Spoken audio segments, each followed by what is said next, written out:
Somewhere in the red clay hills of central Georgia, filed away in a county courthouse archive, there is a plantation record. It's water-stained and barely legible, containing a single sentence that no historian has ever been able to fully explain.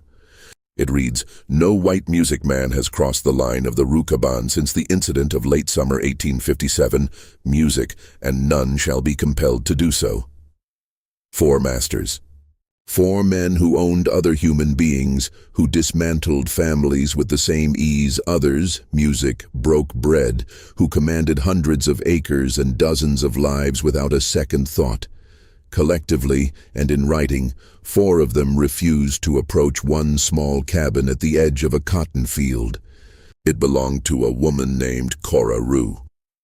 What she had planted around it, what she had done in that soil and in that silence over the span of 18 months, altered the balance of something fundamental on that land.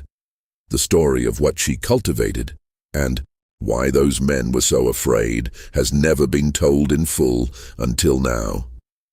Before we continue with the story of Cora Rue and the Harland plantation, take a moment to subscribe to Liturgy of Fear and drop a comment telling us what state or city you're listening from. We want to know where in the world this story is finding you tonight.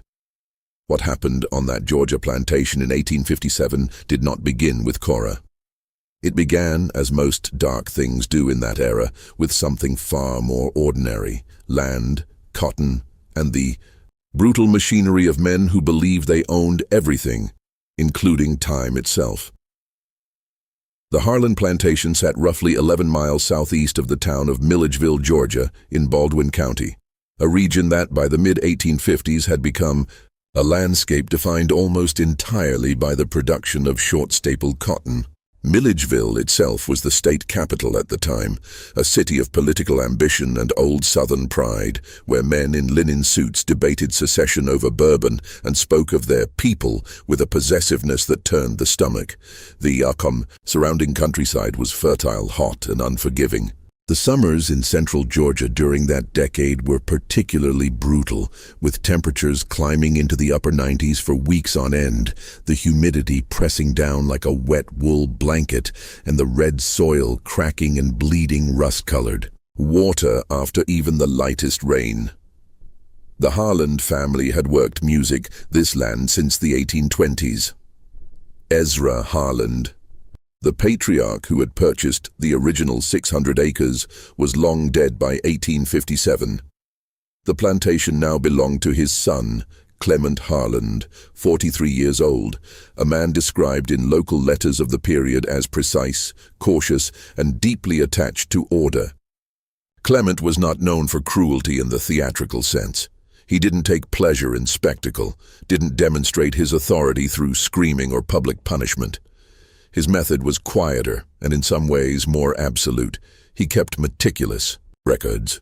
He tallied everything, measuring productivity in units that had no room for human variance. When those numbers fell short, the consequences were administered with the cold efficiency of an accountant closing a ledger. By 1857, the Harland plantation held 41 enslaved people, their names recorded in Clement's ledgers with the same notation.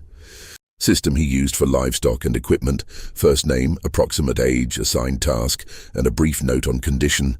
The cabins they lived in were arranged in 2 rows behind the main house, a cluster of low-slung wooden structures facing each other across a narrow dirt lane. They were drafty in winter, suffocating in summer, smelling of pine resin, wood, and the particular human exhaustion that accumulates in small spaces over many years. Cora Rue was listed in Clement's ledger as Cora, approximately 38, field and household condition sound. That notation, sound, was used by slaveholders to indicate a person they considered physically, music, intact, and economically productive. It said nothing, of course, about who Cora actually was. It said nothing about her being born on a different plantation, 1 county over, and sold to the Harland estate at 22 following the death of her first owner.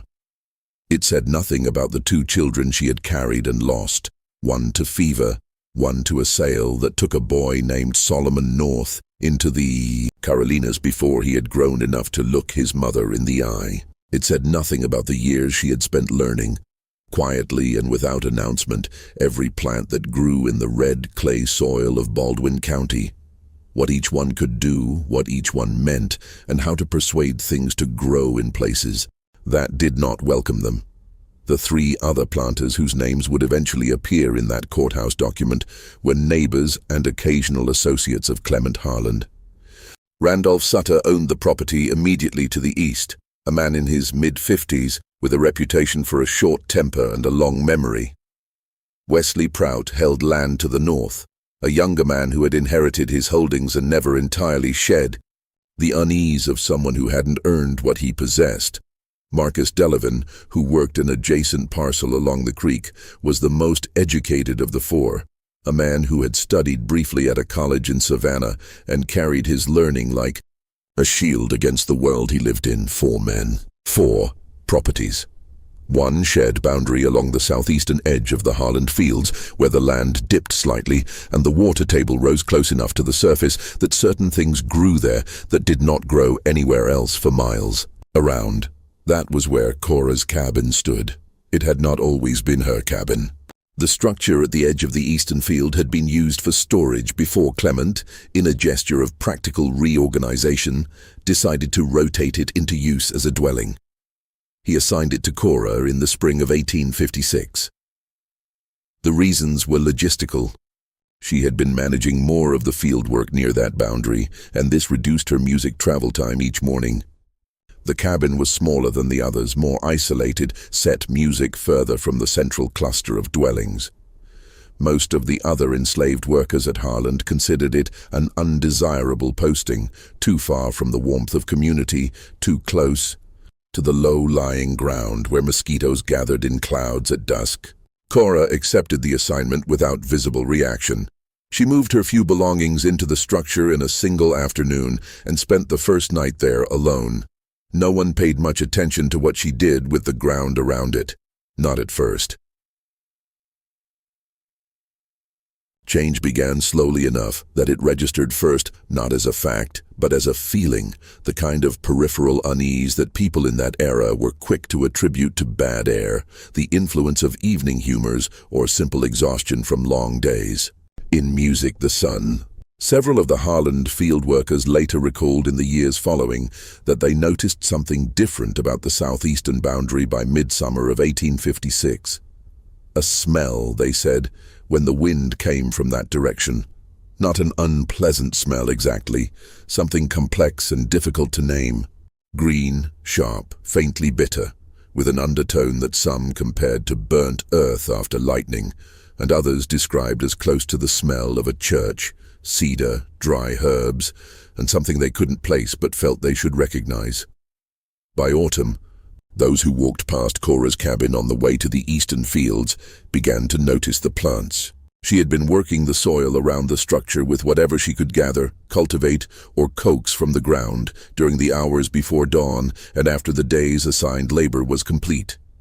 What she planted and what she allowed to grow, where it already wished to grow, formed a ring around the cabin that was, by October of 1856, dense enough to require attention when walking near the door. There were plants anyone in Georgia would have recognized. Sassafras near the northern corner and pennyroyal growing low along the eastern wall. Black cohosh rising in clusters between the pennyroyal and the sassafras. A thick growth of what the older field workers called crow's foot along the south-facing side.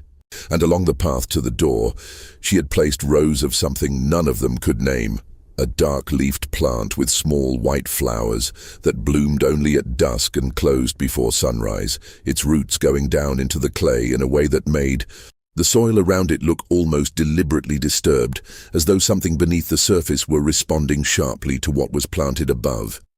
She also grew tobacco, not the plantation's commercial crop, but a wild, ungrafted variety she had, cultivated from seeds obtained through channels no one asked about directly, and no one thought it wise to investigate. This tobacco grew low and dense, its leaves broader and darker than the commercial strains, curling at the edges in a way that suggested age or stress or something in the soil that the plant was negotiating with. The woman who first brought this accumulation to Clement Harlan's attention was not a field worker. She was Theodora Prout, wife of the neighboring planter Wesley Prout, who had stopped her carriage along the boundary road one afternoon in late October and found herself staring at the perimeter of Cora's garden with an expression the driver would later describe, haltingly, as something between fascination and revulsion. Theodora was a woman who prided herself on knowing plants. She kept a formal garden at the Prout house, maintained a small physic garden of medicinal herbs, and had studied several texts on botanical remedies that were fashionable among educated women of her class. She recognized some of what she saw, enough to ask questions. She sent a note to Clement Harlan that evening, brief, not fully explaining itself, which, in retrospect, may have been more alarming than any direct statement. It read, "Mr. Harlan, I observed today the garden of the